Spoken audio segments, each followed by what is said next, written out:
La louange est à Allah, le Seigneur des mondes, et que Allah élève davantage les degrés et les grades du prophète Muhammad. Certes, le premier devoir pour la personne responsable est de connaître Allah Ta'ala.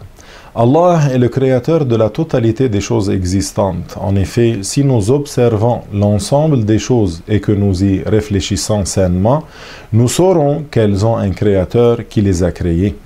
Par la raison saine, nous reconnaissons qu'un écrit a forcément quelqu'un qui l'a écrit, qu'un coup a forcément été donné par quelqu'un, et que de même une construction nécessite quelqu'un qui l'a construite.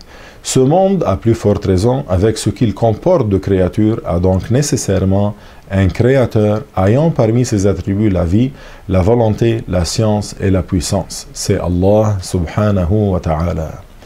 Il est celui qui n'a de ressemblance avec aucune de ses créatures et celui avec qui rien n'a de ressemblance. En effet, il n'est pas valable selon la raison saine qu'un acte quelconque existe sans que quelqu'un en soit l'auteur. De plus, il n'est pas valable que la nature en soit l'auteur car la nature est dépourvue de volonté. Comment pourrait-elle donc créer? Il n'est pas valable non plus qu'une chose se crée elle-même. De même, il n'est pas valable qu'une chose crée une chose qui lui est semblable. On rapporte qu'un homme, de ceux qui nient l'existence de Allah, vint voir un calife et lui dit « Les savants de ton époque disent que cet univers a un créateur. Quant à moi, je suis prêt à leur prouver que cet univers n'a pas de créateur. » Le calife envoya quelqu'un prévenir un savant éminent de cette nouvelle et lui ordonna de venir.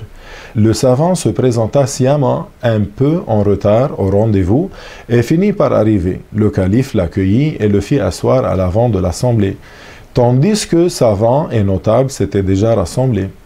L'homme dit alors « Pourquoi es-tu en retard ?» Le savant lui répondit « Que dirais-tu si je te dis, il m'est arrivé une chose surprenante qui a causé mon retard. En effet, ma demeure se trouve de l'autre côté de la rivière du Tigre, Dijla. Lorsque j'ai voulu traverser, je n'ai trouvé qu'une vieille embarcation dont les planches étaient entièrement disloquées. Lorsque mon regard s'est porté sur elle, les planches se sont mises à bouger et se sont assemblées. Elles se sont jointes les unes aux autres jusqu'à former une barque apte à la navigation.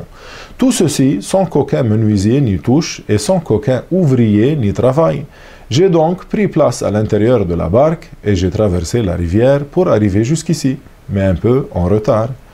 L'homme s'exclama alors « Écoutez aux gens ce que raconte votre savant. Avez-vous jamais entendu des paroles plus mensongères? Comment la barque aurait-elle existé sans qu'aucun menuisier ne la fabriquât? Ce n'est que du mensonge. » Alors le savant répondit « Toi qui es incrédule, s'il n'est donc pas valable selon la raison qu'une barque existe sans nécessité de fabricant ni de menuisier, comment oses-tu prétendre que cet univers existe sans créateur ?» L'homme resta muet, car la preuve lui avait été donnée. Suite à mes propos, je demande à Allah d'augmenter notre science de religion, de nous accorder les bonnes intentions. Walhamdulillahi Rabbil Alamin.